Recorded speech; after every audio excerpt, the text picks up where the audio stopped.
Welcome to the Modern Real Estate Investor Podcast, where we interview the biggest and most successful real estate entrepreneurs, investors, and capital raisers in the world to provide you with the tool sets, the mindsets, and the skill sets to help you conquer yourself, your life, your marriage, and use real estate as your wealth creation vehicle so that you can live a more successful, happy, and fulfilled life of growth and contribution. If what you're after is having it all, if what you desire is becoming the best version you can be across all areas, mentally, physically, emotionally, spiritually, sentimentally, and financially, you've come to the right place. We will bring to you the best of the best real estate entrepreneurs who will give you the insights, knowledge, experience, and skills so that you can go out and crush it financially and across all areas of your life. Grab pencil and paper, sit back, enjoy, and you are welcome to the Modern Real Estate Investor Podcast.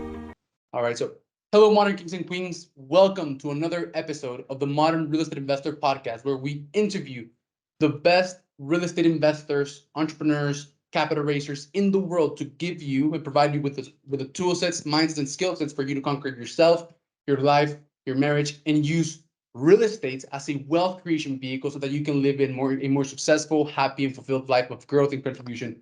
I'm super excited today because I have an incredible Modern King with me. His name is Greg. He's a real estate developing expert. He has done a ton of real estate development. Before I introduce him to you, though, I just want to ask all of you for a favor. I want to ask you that please, if you get some value out of this interview, if you get some type of insight, maybe you learn a new skill, maybe you get some inspiration and motivation to go out and keep on making some progress towards your goals, please share this episode with someone you know this might impact, with someone you know might be interested in real estate. Share it with some friends, share it on your social media, on your Facebook, on your wall, on your stories. Share it. Help us spread our message and help other people. And to all of you who do share this interview, from the bottom of my heart, I say thank you. And today I have Greg Dickerson, and Greg is a serial entrepreneur, real estate developer, coach, and mentor. He's bought, developed, and sold over $250 million in real estate.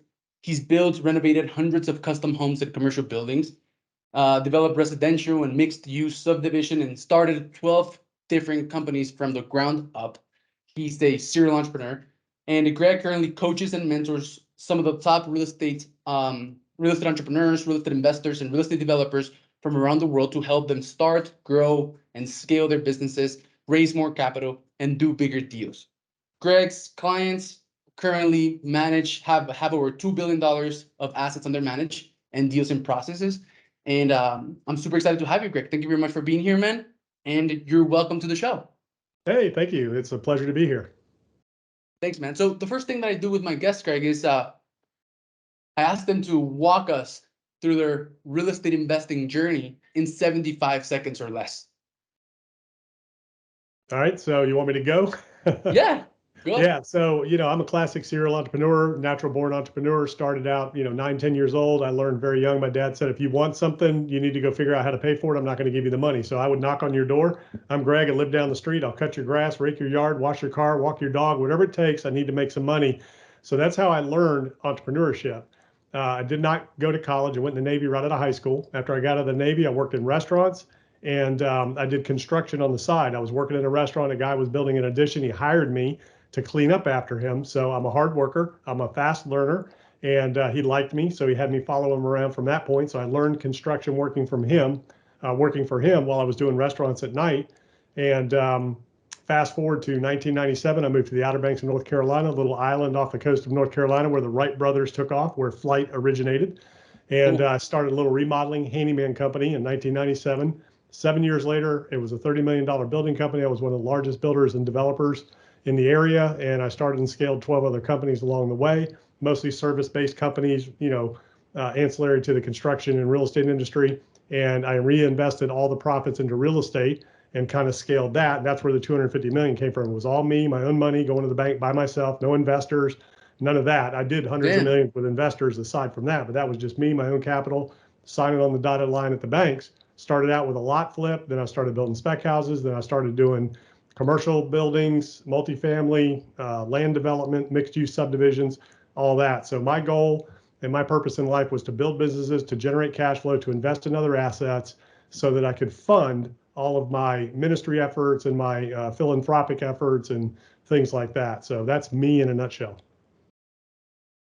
Damn, that's a lot. That's a lot, Greg. So Yeah, you and so started when with nothing. Didn't go to college, right out of high school. I I had no know. money, no backers. Nobody in my family were entrepreneurs. I learned it all the hard way through self-education, through trial and error, and developing myself as a leader, delegator, motivator. Believing in myself, believing God created me for a purpose, and taking action on everything that I learned. So that's how I did it.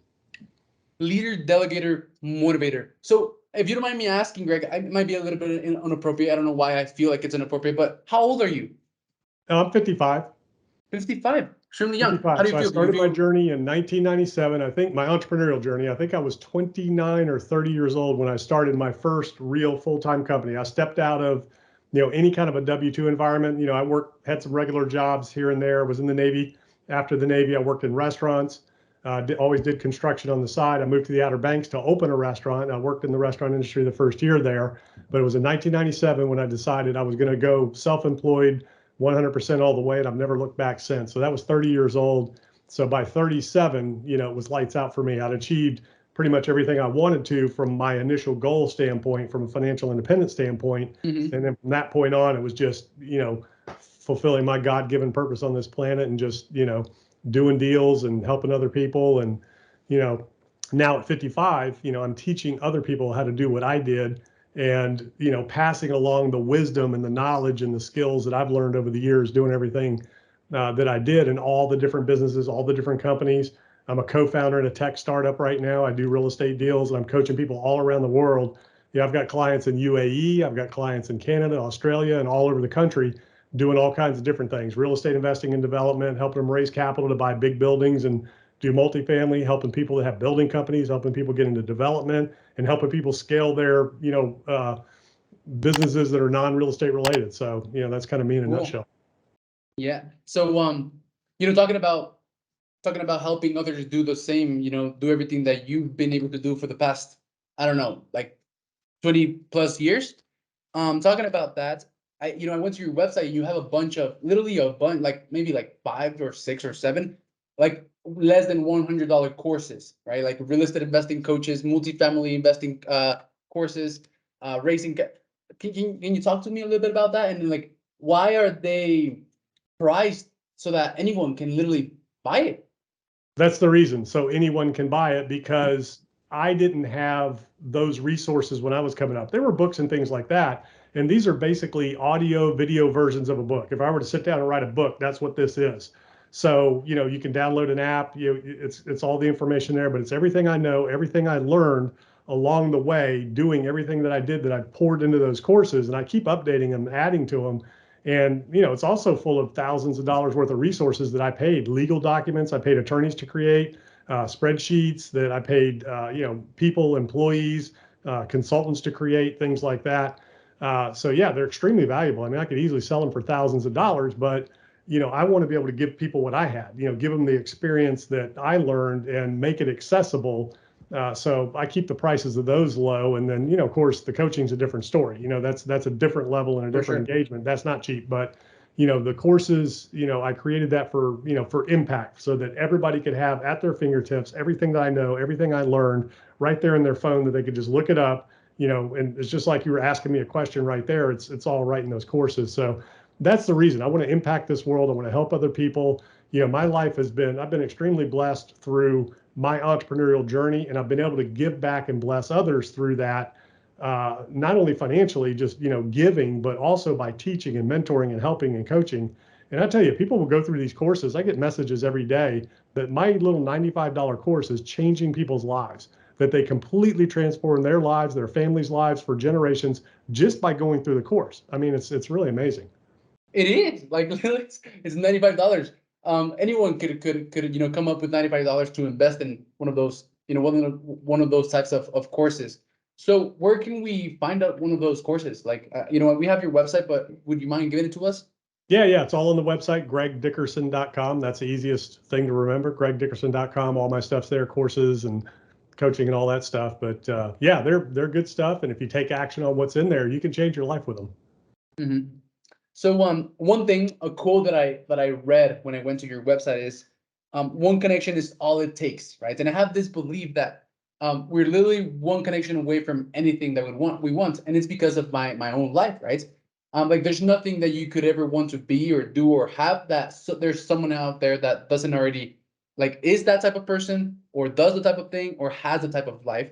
And the fastest way for you to get there is to connect with those types of people. Like that's what I found in my life. That you're one connection away from changing your entire life completely. That's what happened to me. So and I read that on your website, and it really resonated with me. So can you talk to me a little bit about where that comes from, where the one connection is all it takes comes from, like relationships, maybe networking? Has that been impactful in your life? Absolutely. Yeah. I mean, it's 100% of the game. It's, it's who you know, who knows you, and then what you do about it. So you can have all the greatest connections in the world and surround yourself with the most successful, knowledgeable, wealthy people in the world. But if you don't do anything with that information, and more importantly, apply that information to the right thing at the right time, then it's worthless. So it's not just knowing the right people. The other thing on my website is one idea. So one idea can completely change your life as well as one connection. And a lot of times you can have that idea, but no connections, and it doesn't do you any good. So when you put the ideas and the connections together, that's when greatness happens. That's when world-changing greatness happens. That's how worlds are changed. That's how lives are changed. That's how businesses are changed, is through that. For me personally, those connections have come through a lot of different ways. They've come through stuff like this, video, audio, movies, books, human connections, relationships, things like that. I learned in the business when I first started out, I didn't know how to build houses. I didn't know how to do anything. I was a little remodeling handyman contractor. And I was working for some investors that were buying big multi-million-dollar beach houses. They were hiring me to do additions to them, like close in the ground floor of them, put a pool in, and they would generate extra rental income. Then they would flip the properties and they'd make a couple $100,000. I had no idea how to do that. So I started working for those guys, and I started asking the right questions and good questions. And that was the first connections. Hello, modern kings and queens. I'm sorry for the interruption. I know you're enjoying the episode, but I have something super important that you must listen to. If you've been following this podcast for a while now, it's because of one of two reasons. Number one, you aspire to have it all, to unlock your potential across all areas of your life and achieve true freedom physically, emotionally, spiritually, sentimentally, and of course, financially. And or number two, you're a real estate investor or an aspiring real estate investor who has chosen to use real estate as your wealth creation vehicle to achieve financial freedom. My mission as part of the Modern Kings and Queens movement is to help as many people as I can achieve financial freedom using the vehicle of real estate. And I believe that networking can be an incredibly powerful tool to help you unlock your potential across all areas, but more importantly, financially. More specifically, in real estate. I believe that in real estate, your net worth is your network. This is why I created the 4-step capital raising networking system to help real estate investors propel their growth by using a reliable system that will consistently help them connect with their ideal investors, build trust, add value, get their investors to promote them and put them in front of more investors, and raise more capital faster and in a much more effortless way so that they can become successful, not only financially, but across all areas of their life. If this is something that you want, and this is something that you're interested in, click the link below to gain access to a training that will explain the 4 steps to building a high leverage network that you can use to raise millions of dollars in capital, propel your growth in real estate, and achieve financial freedom in a much more effortless way so that you can have more time and energy to pour into every single other area of your life so that you can become successful, not only financially, but across all areas of your life. In this training, you will learn 4 things. Number 1, aligned connections. I'll show you how to network effectively and how to make sure that your networking efforts work by leveraging a secret, little known concept called the cloak track. Number 2, networking tool. I'm gonna reveal to you a secret networking tool that the top 5% of successful real estate investors use to become successful. And I'm gonna show you how you can use it too to become successful and get out of that 95% of real estate investors that don't really make it. 3, high status communication. In order for someone to invest in you, they have to feel like they know you, like you, and trust you. A lot of people can communicate, but very few can connect. High status communication will allow you to build trust and add value in a way that will make people feel like they know you, like you, and trust you for years in a time span of 30 minutes. And lastly, the 4th thing is the attention multiplication machine. The world doesn't run on oil anymore. It runs on attention. And this last thing, the attention multiplication machine, will show you how to get wealthy investors to promote you and put you in front of more wealthy investors so that you can raise more capital faster and in a much more effortless way. So if this is something that interests you, click the link below to go watch the training. Make sure you stay all the way to the end. If you find value and you want to book a call to talk about how you can get this completely offhand system, completely done for you system, implemented for you in the next 5 days. So click the link below. I'll see you on the other side.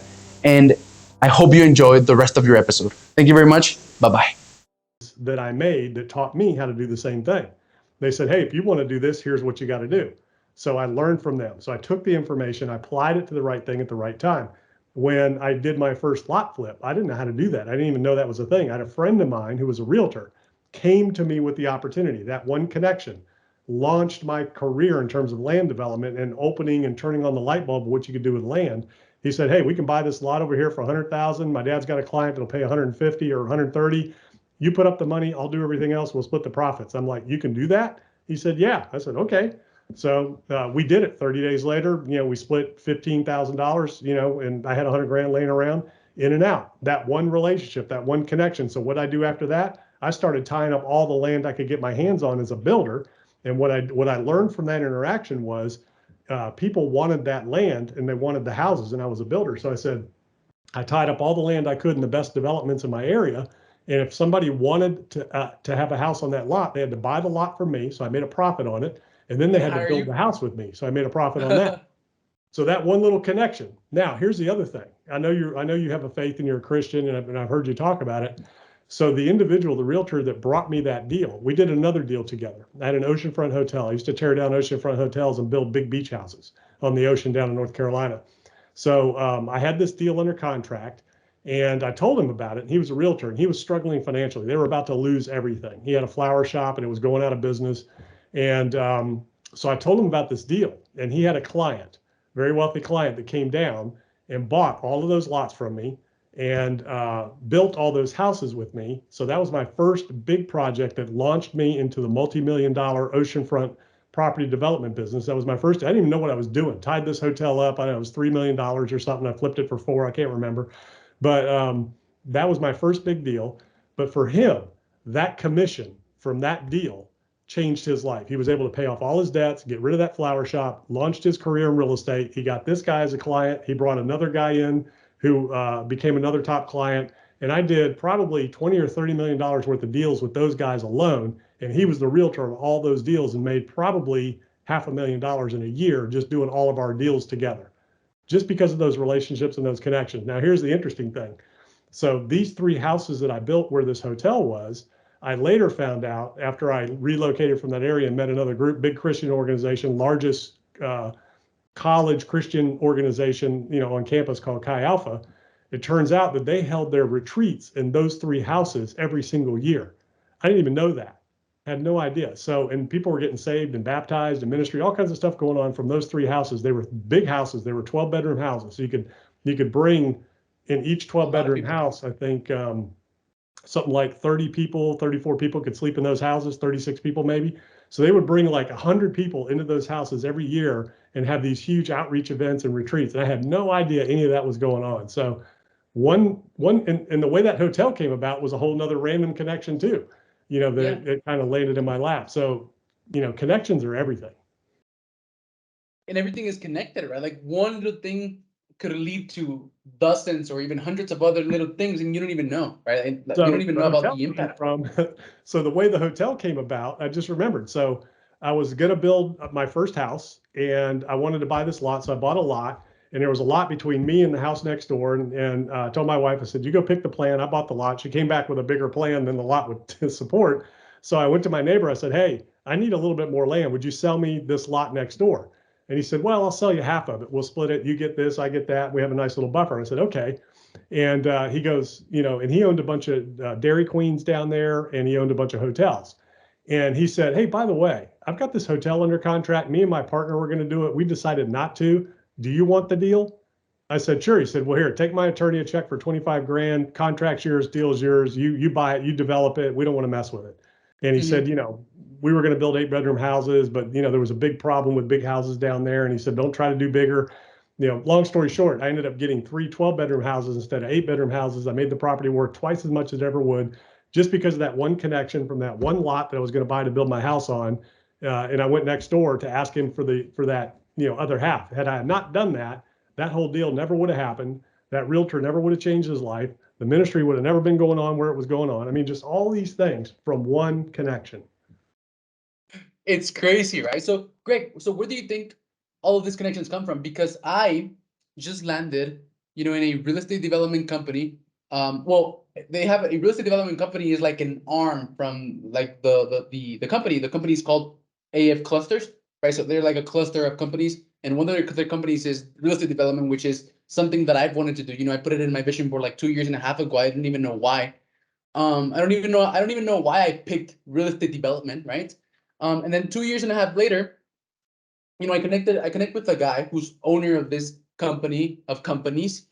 And then I land here working in a company, like partnered up in a company who's going to help me grow and scale my company. My goal is to exit in the next couple of years. And building a team for them because they believe in like my idea, right, of using podcasting as a networking tool to connect with your ideal investors. And they're investing in me. And not only that, I'm directly participating in the real estate development company, right? And I don't know anything about real estate development. I literally don't know anything. I have like a couple of weeks here, but what I do know about is connecting, right? And I do know about networking and connecting with people and talking to people. And I have a really amazing tool that allows me to connect with anyone, like people like you. And they believed in this. And this came through one connection. And I've been a little bit overwhelmed for the past couple of weeks because it's like God had told me like, here you go. Everything you've been asking for, come on. And he threw it at me and it's like, damn, right? And now I have to be able to like manage it, right? So where do you think like these connections come from? Or like, all of this? Yeah, that's it. I mean, God puts the right people in, you know, together at the right times, but it's up to us to do the right things with it and apply it to the right vehicles because, you know, there's the whole parable of the talents, right? So, you know, where much is given, much is to be expected. So, you know, Yeah. God is watching what you do with this and what you do after this, you know. So, you know, to me, I've just always believed that these are just God ordained, you know, divine appointments that God just puts people together at the right, you know, time for the right reasons. Everybody in my coaching business, same thing. They're all like, man, I've been looking for you. And all of a sudden you just popped up, you know, like I've been looking for this solution and you just popped up and you came into my life and, you know, I'm able to solve problems with people like instantly and quickly. Like everybody will tell you, you see on my website, everybody tells you one phone call. They have one phone call with me and it transforms their entire life and their business. And it all goes back to that one connection, that one idea, one conversation. And it's just the way it works. But we have to do our own part. We have to educate ourselves. We have to take action. We have to ask the right questions. We have to be open to, you know, ideas and direction and coaching and those types of things. And then you got to take that information and put it to work at the right things at the right time. And, you know, sometimes things go well and sometimes they don't. And, you know, it's all what you do with it and how you react to it, and then how you use it for the greater good to impact the world. And, you know, to me, that's where I've always found it. It was very distinctly at a time in my life where I read a series of books when I decided, you know what, I'm going to buy in, I'm going to believe this, and I'm just going to let God take care of all this, right? Contrary to you, I always wanted to be a builder developer. You know, as a little kid, I played with erector sets and Lincoln logs, and I was always building stuff. I always wanted to be a builder and a developer. And, you know, that's just what I wanted to be. And, you know, we are creators. God created us to create. We all create, no matter what you do, you're creating every single day. You know, when we wake up, we are creating something that wasn't there the day before, as soon as you wake up.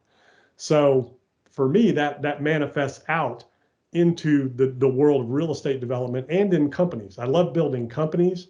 I love building, you know, real estate and properties. But you know, at the end of the day, you know what I'm really building? People What? and relationships. People. Yeah, it's all about relationships. And what you're doing is you're building relationships, you're building people, and that's what I did in all my companies. Is I developed people, I developed relationships, I developed partners, and I was a leader, delegator, motivator. I mean, those are the three keys, in I any like of that. that business. In order to achieve anything of greatness, you've got to be one, those three things. And, that's what's really cool about real estate development, because it's visionary, it's creative, you're leading teams, you're bringing people together, and you're leading, delegating and motivating to an end and creating something that just wasn't there the day before. And, that's to me is what's so fun and exciting about it. So whether it's a company or a business or just people, I just love building and developing. But at the end of the day, it's all about relationships. I mean, that's the most important thing, and that's where it all comes from. Building people, building networks and systems, right? So that you're able to delegate well, right? So, what type of real estate developments? I know that you've done, a ton of different types of real estate developments, land developments, and you develop a bunch of different types of properties and projects. But what is the one like that would be your favorite, or the one that you like to focus on? So for me, I like making old buildings new. So I started out in remodeling, and I love taking old buildings, old houses, and restoring them. And it's just being, it's so creative. New development's fun, and that's creative as well, and it's ground up. But there's something about taking old buildings and just making them new and bringing the life back into them. That's just really kind of always been something that I've enjoyed, that I've been really passionate about. When it comes to new construction or land development, I get my fill from being creative in the sense of maximizing the property. So maximizing the value, the density. That first oceanfront hotel, my neighbor said, don't try to do any more than 8 bedrooms. You can't get it done. They won't pass it. So I figured out how to get 12 bedrooms done. I was very creative with that. They were the three biggest houses ever built at that time in that area. Then I went and did a 16 bedroom. That was the biggest house, still is in that town. Those are the four biggest houses ever built. And then the town shut it down after that. So, that's what I enjoy about being a real estate developer, is being, creative with the property, how to fit things in, drive the value, maximize the density, in a way that fits, that's appropriate, that looks good, without like, standing out. So I was always really good at that kind of stuff. And that kind of came from, I think, that whole creative bent that I have. I was a musician as well growing up, and, I'm just a creative soul. And, that's what I really enjoy about it. But that's my favorite. My favorite is restoring old buildings. Cool. And you always use all of like your own money. Have you ever? I mean, you've raised capital, right? Yeah. So yeah, over the years, especially with businesses and stuff like that and partnerships, yeah. But initially, it was just me, myself. I use the cash flow from my businesses to invest and, compound and grow from there. And then, after that, I leverage into partnerships and things like that. So Do you recommend to like use your money when you get started, or do you recommend to like use other people's money and use as much leverage as you can from the beginning? it depends on the individual. I just didn't know any different when I was first learning and doing things. I didn't know how to raise capital. I didn't know that, I just was using my cash flow, to build the properties and reinvest and compound the cash. So that was just my strategy back then. And then when I learned how to, do the partnerships and leverage, then I did bigger deals with partners and with investor capital. So, it's really up to the individual. The key is, knowing how to do it, knowing how to do it the right way. And if you want to do bigger deals, you have to raise the capital. You have to bring other people and components together to do the bigger deals. A lot of times it can make some sense, and sometimes it doesn't make sense. But, for me, that's just the track I was on, because I just didn't know any different. But if I could do it all over again, I would have raised capital and done bigger deals right out of the gate way faster. Yeah, go bigger, faster, right? Bigger is Yeah. better. Because there's, I've been on a couple of podcasts and conversations with very experienced individuals, and this is one of the themes that comes up repeatedly. To go bigger, faster. Like as soon as you can go, as soon as you have an opportunity to go bigger, do it, right? Because like there's really no downside to going bigger, right? Right. But that's not for everybody. And you don't have to do that. So, Mm, I teach people how to raise capital. I teach people how to raise, $100 million in a year.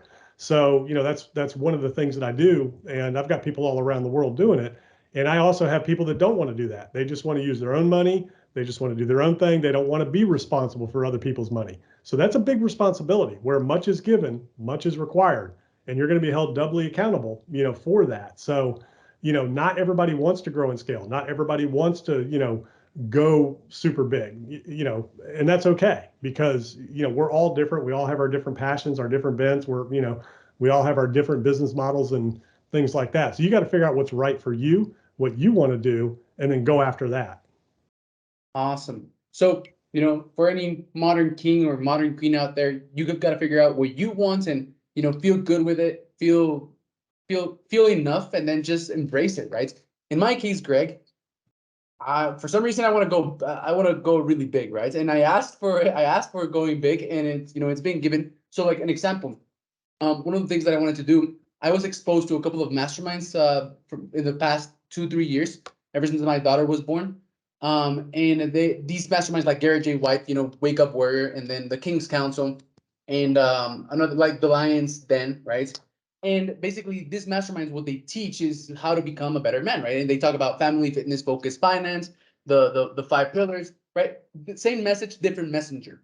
And I was exposed to these kinds of masterminds very early on, like when I was 18, and that's what like inspired me to come up with the Modern Kings and Queens movement. And I realized that like with these masterminds, they were in the business of building men, right, into better men, and then helping them grow and scale their businesses. And then from very early on, I decided that I wanted to lead the Modern Kings movement and build men, right? Lead a movement in which I was able to build men and help them start, grow, and scale businesses, right? So I wanted two frameworks: a framework to build men, which I already have right now, and then I wanted a framework to build businesses, which I stumbled upon. I literally came to this company and then they gave it to me, right? Because in order for them to invest in my company, I have to structure my company in a certain way and have an organization in charge with the CEO and with an admin department, HR, sales and marketing and operations and all of that. So, building a legit company. So I was literally taught this in the past couple of weeks. So like that tool that I was looking for, I wanted a framework to build men, and I wanted a tool to build businesses. And it was like, it's crazy, Greg. Like, it was like, here, take it, right? So that happened. And then everything is like aligned. And I do want to go big. So the reason I'm telling you this is because, if you were me, you were 23 years old, you had all of this piling up, feeling not good enough, right? A little bit scared, maybe.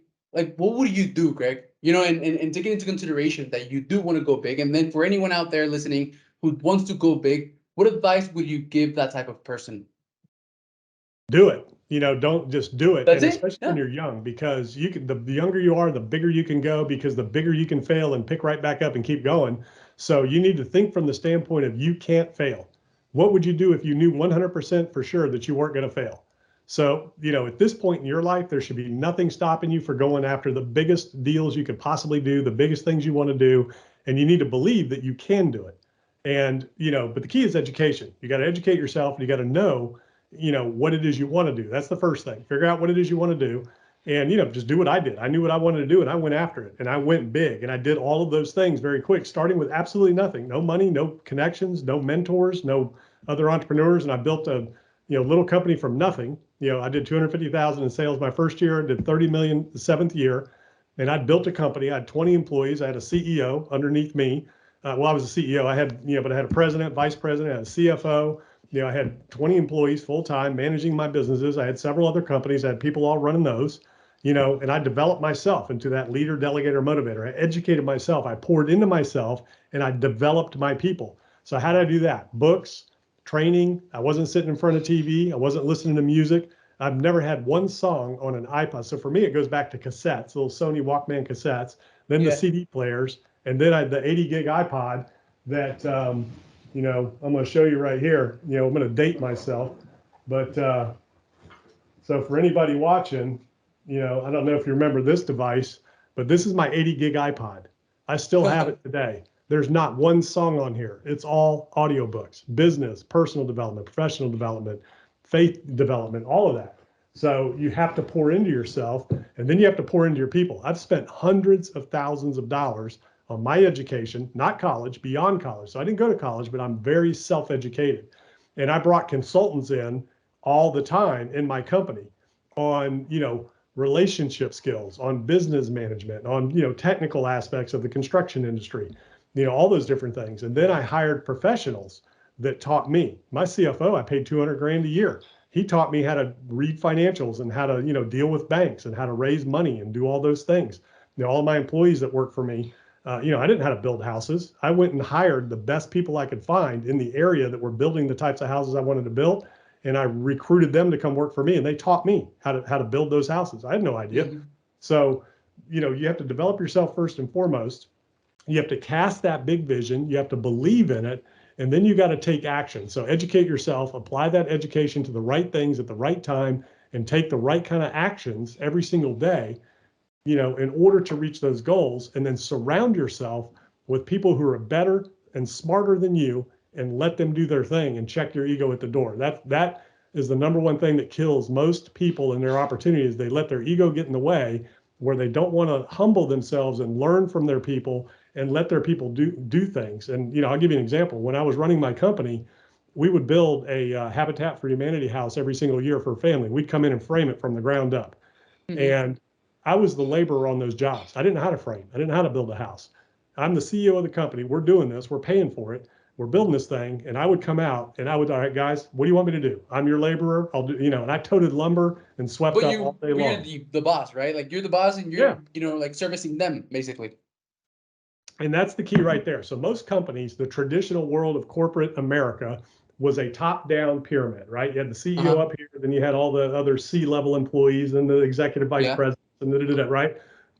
I was very fortunate. I learned very early on that pyramid's actually upside down. It's leadership from the bottom up. It's the upside down pyramid. The CEO is at the bottom of the organization, serving everybody up. So I had to give everybody everything they needed in that organization to be successful: tools, training, systems, and support. But more importantly, clear direction and no uncertain terms, exactly what's expected and when. So they relied on me to provide them what they needed to be successful, so that we could then provide all of our subcontractors and vendors what they needed to be successful, so that we could in turn supply our customers and our clients with what they needed to be successful and reach their goals. And then that way we could pour out into our community and support all of our community and what they needed. So it all starts with the leader at the bottom, serving up in that organization, making sure that everybody has what they need to be successful. So that's the key right there. Great insight. Thank you very much for that insight, because that's a role that I'm stepping into. And just to like summarize, what do you think would be the number one, or maybe 1 to 3 um most important things of a CEO of a company, like that a CEO has to do? So know your limitations, know your weaknesses, and know your strengths. Where CEOs mess up is they want to try to do everything. A CEO is the visionary, is the leader. Your job is to fill in the gaps and surround yourself with the people and the pieces and the systems and the tools to do the things that you can't do better, faster, smarter than you ever could. Understand where those are, understand what it is that your sweet spot is, what you're good at, and then you go do that. So for you, you're an influencer, right? So you need to be out there in front, making the connections, bringing in the capital, bringing in the investors, all that kind of stuff. Then fill in the pieces of the technical components of the things that you want to do that you don't know how to do. You want to go build a skyscraper? Well, you're not going to do that. you know like Donald Trump doesn't know how to build a building. He found the best architects in the world and engineers and contractors. What he was good at was arranging the financing and bringing the investors and tying up the property and finding the right sites. So you find out what your gifts are. Why did God create you? What's coming to you easy? What's easy for you? That's what you need to be focused on. Everything else you delegate out, you hire out, you outsource. Yeah. So I don't understand why it's so hard. Like I'm a builder of people and networks. Like I'm a natural coach. So like literally what I do all day with my people is coach them. That's what I do. Right? I coach them across all areas of their lives. And that's the value that I bring. And I literally don't do how to do anything else other than that and networking, right? And I'm starting to realize that the journey of an entrepreneur is like you start entrepreneurship because you want what? Freedom, right? And you start your business and you have no freedom, you have no time, and you have 100% of the control and responsibility. And then as you go up, right, and you start being successful, getting sales, hiring more people, you start having more freedom, but you start losing control. And I'm in a position in which I have to accept that. I have to accept that I'm gonna have a lot of time to focus on developing in the areas that I want to focus on developing and like what I'm good at. And I'm gonna have the ability to, and I'm gonna need to like delegate all the control to people. And I don't understand why like people have problem with that. Do you get what I'm saying? Like I don't, yeah, like There's Yeah, like, some I'm gonna people have to just hire a can't lot of let people. go of, control. Number one, we don't have control of anything, right? God's in control. We don't control a thing. So that's number one. You got to realize you don't control anything and you never will.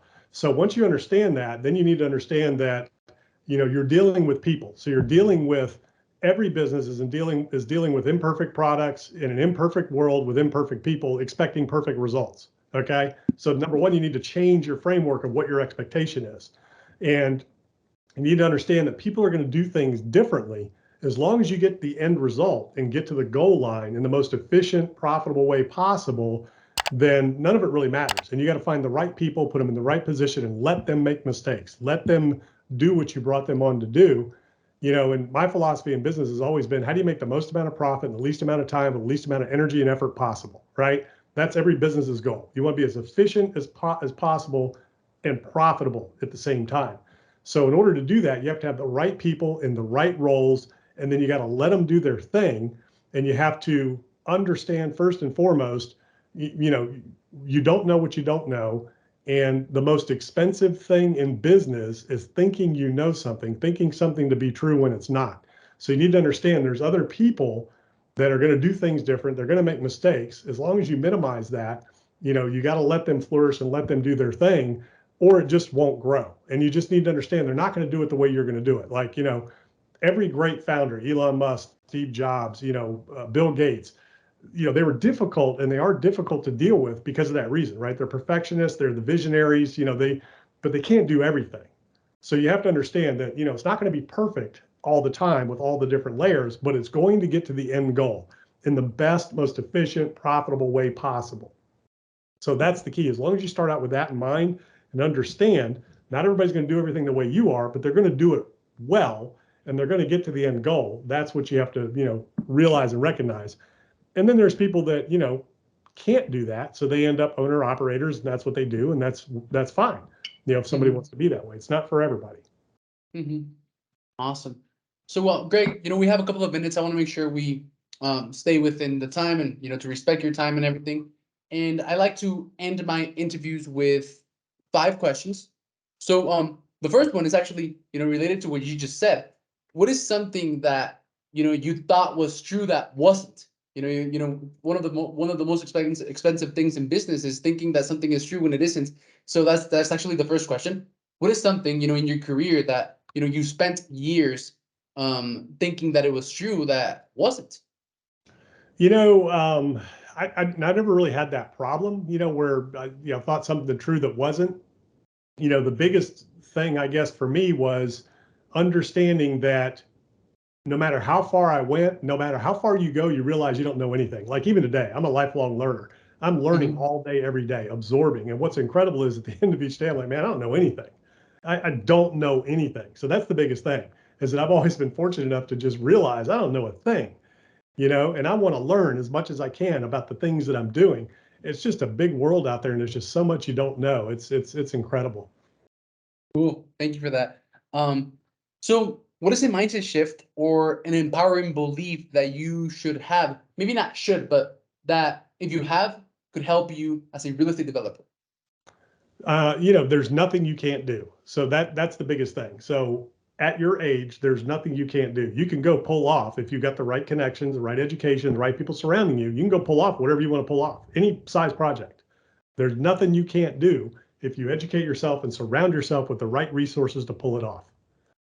That's like that's a fact, right? That it makes me feel like, like happy, like excited, but at the same time, it's like whenever you see someone have success, right? You can feel, one of 3 ways. You can either, feel resentful and feel envy because, you're like, in a lower level of consciousness, or you could, get scared because you know that you have the same potential and you're not doing what he's doing, or you can get inspired, right? So, like knowing that fact gives me all of those 3 feelings at the same time, and it's cool, right? Well, you know what scares me? I'm only afraid What? of one thing, and that is standing before God one day and he said, I gave you all these gifts and you didn't use them. That's what you need to be afraid of. Damn, yeah. That Yeah, will that would be. inspire. If God has given you gifts, you better get out there and put them to work, because, you don't want to be standing before him one day and he's going, man, I gave you this gift and you didn't use it. Damn, and how do you know? How do you know if you're using them well? Like, is it just like if it's coming from your heart and you're just like giving it all, or how do you know? So, you know what you're good at, you know what your giftings are, and you know what you innately know the things that you should be doing. And if you're not doing the things that you should be doing and you're doing other things, you're not using your gifts. Mm. So whatever comes easy, whatever's just literally falling in your lap and coming easy, those are your giftings. Whatever you have to work hard at, that's not what you're supposed to be doing. Like you feel like you're pounding your head against the wall, and I'm not talking about challenges and things like that. I'm just talking about there's things that you just innately do well. Those are your giftings. So your job is to build on those, develop those, employ those, and use them to your fullest ability. Because you were put on this earth for a reason. And the reason you were put on this earth is to make things happen so that you can impact and help other people, so that that butterfly effect happens. That's why you were put on this earth. It wasn't to get rich and build big buildings and do all these things. It was to Yeah. do those things so that you can impact the world around you, and it continues to go on without you. Growth and contribution. I love that. So third question is, building relationships and networking is key to be successful as a real estate investor, right? In the real estate investing game, capital raising, finding deals, and all of that. So, what networking strategy or advice can you give on that? So for me, I was never afraid to pick up the phone, and being young is an advantage. A lot of people think it's a disadvantage. It's an advantage. So I would pick up the phone to anybody I wanted to meet and say, hey, this is Greg Dickerson. I really admire what you've done. I want to be where you are. Would you let me buy you dinner, buy you lunch, buy you coffee? I want to learn how you got where you were. I want to learn how to do what you've done. So that's what I would do. I would pick up the phone and call. I don't send an email. I pick up the phone and call. It's a little harder these days, but you'd be surprised who will answer the phone and who will take you up on that. As long as hey, I'm a seeker of wisdom. I love what you're doing. I want to be where you are. I want to learn how to do what you've done. Can I come see you? Whatever's convenient, lunch, dinner, breakfast, I'll buy you whatever you want. Actually, Greg, so about 4 years ago, I was an insurance agent and I was selling insurance, and I had an appointment, right, to go and have a meeting with a family and possibly help them with an insurance policy. And they ghosted me, so they didn't come, and I had driven like an hour and a half to their house, and I was like, damn, I just wasted an hour and a half. They're not gonna come. So what do I do, right? And I've always been really clear about my goals, and I was like, well, I want to end up in real estate, so might as well start learning about it right now. So I got on my phone and Googled real estate firms near me, right? And then there were a bunch of real estate firms, and then there was one that really resonated with me, right? Because he was the guy was Hispanic. I'm Hispanic. I just learned how to speak English like 3 years ago, and it resonated with me, and I just like clicked on his website, got his address, went to his office that was like 5 minutes away, and asked for his number. I was like, I'm here to come and have a meeting with Jesse, right? And I was like I was like 18, and long story short, he became my mentor, and he was the guy that introduced me into this like modern king world in which I believe that we are created to like have it all, right? And he was the one that introduced me. So he didn't teach me like not a lot about real estate, but he introduced me to this world that I'm in. So by doing that you're telling me, right? So yeah, I totally agree with that. So the next question is, what is a successful strategy to raise capital that you know of? So first and foremost, it's a contact sport. So you have to make contacts. You have to know people. You need a system. So you have to have somewhere for people to go once you've made those connections, made those contacts, and bring them. It's a funnel, right? So it's a numbers game. So you need to think about, how much capital are you looking to raise? How many people is that going to take based on the amount of money that each of those investors can invest? You have people investing 100,000, 500,000. What is your investor profile? How many of those do you need to get to your goal? And then it's a funnel, and there's ways to reach them. And the ways to reach them are, number one, like you're doing, you want to do one to many. So get yourself on other podcasts and tell your story. Talk about what you're doing, what you're raising capital for, and how people can connect with you. The other is speak at events. Get yourself booked to speak at events, to talk about, tell your story, talk about what you're doing, what you're looking for. You can attend networking events and stuff like that, but that's slow. That's one-on-one. You want to be one to many. And then, of course, there are traditional ways of, promoting your offerings and your deals and, running ads and things like that. But you got to have a funnel. You got to have somewhere for them to go, an investor management portal for the people to land in, so you can, sort them and know what the investable capital is you have available, and then send your deal out and do all that. So there's a lot of different investor portals out there. You need a CRM at least, just some sort of a sales CRM to keep track of all those as they come in. But the one to many is the best way to go. So that's podcasts, events, running ads, promoting what you're doing, things like that. That's the fastest way to raise capital. And then of course there's the one-on-one. So everywhere you go, you need to let people know the opportunity that you have for them to participate with you, but not dominating the conversations. Hey, Alex, my name's Greg. Good to meet you. We're at a networking event. Alex, you're going to be like, what do you do? Oh, I buy, 200 unit apartment buildings in the Midwest, typically $30-40 million. I have investors that come alongside with me on those deals. They get above average returns. But, what do you do? Tell me about you. Then you put it back on them. Exactly. So yeah. Everywhere you go, have that story ready of what it is that you do and the opportunity you have for somebody, but you're not pitching them. You're not trying to, unload on them. You're just kind of saying, yeah, this is what I do. I'm a developer. I build buildings. We have investors. They make great money. But tell me about yourself. What do you do? And then have a follow up later. So if you're doing the one-on-one thing, you got to do, be very deliberate about it and just don't unload on them, and try to figure out a way how you can serve everybody. Because, again, if you're thinking from the bottom up service standpoint, and you're serving everybody in terms of what they're doing, bringing your value to these podcasts, to these events, things like that, then people are going to want to join you. They're going to want to come alongside you. But you have to also make sure that you know what you're doing. You present yourself as an expert. You know your industry. You know your business, so that they can trust you. They have to know, like, and trust you. That their money's going to be safe with you. So you need to make sure you know what you're doing, and then you need to be, consistent and congruent across all platforms, so that your business information is the same across all platforms. Your images are the same. All of that, so that when people look you up, wherever they look you up across social media, they see the same message, the same everything. So if you're into 10 different things, they're going to be like, this guy's scattered. You need to be the one thing that you're the expert at, and that's what you do. And that's where people will trust you. I like that. And talking about, one to many, I actually just invested in a speaking mastermind, the top 8 speaker mastermind, a couple of months ago. And I got a really amazing insight that I want to share with you, and that I want to share with the audience. And it's basically, so, I dropped like 10 grand to be part of the mastermind, right? So it was a 3-day mastermind, and on the first day I was like, oh yeah, I'm meant to do this. I'm meant to stand on stages and speak to many people. So here it is, coach. Like there's nothing that you need to tell me. Like, I know what I want. But basically, Greg, what I wanted to, the lesson that I got from it is that, I ended the mastermind, right? The 3-day mastermind. I went home with a couple of action items, and 3 weeks later, I threw an event. I threw an event for 100 people.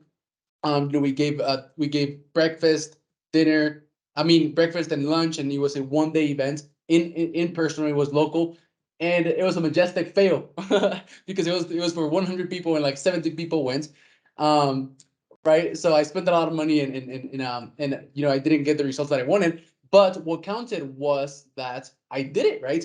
And then it's been like 4 months since I joined the mastermind. It's been about 5 months since joining the mastermind, and about 3 other people joined as well to that mastermind, and nobody else has thrown an event, right? So the lesson that I learned is that, like, you are already a speaker, or you are already whatever it is that you want to be, and you just have to believe it and take action. That's like the lesson, right? Because 2 of the 3 days for that mastermind, what the speaker, the coach, did was literally, all he was trying to do was make us believe that we were already public speakers, right? And I believe that. I got out of the mastermind believing, oh, like, I got it, right? Like, the lesson that he's trying to teach us is that we are already speakers, so we can go and speak, right? And I came out believing that I was a speaker, that I was a speaker, and I just did it. So that was one, like a quick story that I wanted to share. And the last question, Greg. Next event. Go ahead. The next event. Oh, so I did 2. Both of them failed. So I'm like regrouping. And the reason why they failed. Oh, by the way, that failure, brought me to realize the reason that I was failing, and the reason that I was failing was because I was scattered, right? So I was trying to help everyone, and now that I've niched down into a very specific industry, into a very specific type of person, like, I'm growing faster than ever before. But the reason was because, since I wanted to help everyone, and I had a message that was supposed to talk to everyone, I wasn't talking to anyone. So that was what failed, and that was the reason why it didn't work. And thanks to those two failures, I was able to finally realize, because people would come up to me and they were like, I saw you on the billboards, because I went all in, right? I put billboards all over the town and everything. And then people would come up to me and they would like, I saw you on the billboards and it looked really good, but I didn't scan the code because I was confused. Like I didn't know what it was about, right? And that happened like 50 times. Like people saw my billboards, people saw the message, but it didn't resonate with them, right? Because it wasn't directed to someone specifically, it was directed to everyone. So it wasn't strong enough to make people stop on their tracks and leave whatever it is that they were doing to get them to like scan the code, right? So now that I have the lesson, I'm like regrouping myself, and the next event will probably be in a couple of months. Yeah, yeah, and that's the key. Remember, I said the right knowledge doesn't mean a thing if you don't apply it to the right things at the right time and have the right people around you. So you can have all the knowledge in the world, but if you're all over the place, it doesn't do you any good.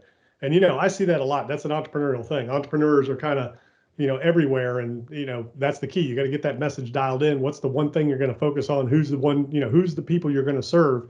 And get after it that way. But all of the great speakers, if that's what you want to do, and you go back and look at them, like a Tony Robbins, a Grant Cardone, although they'll all tell you of their epic fails when they first started out. Every one of them. They travel around the country. They might have 10 people in the room. They might have 20, and nobody signed up. Nobody bought their stuff. But you know what? They kept going. They kept getting better. Those are the things that it takes to make you better.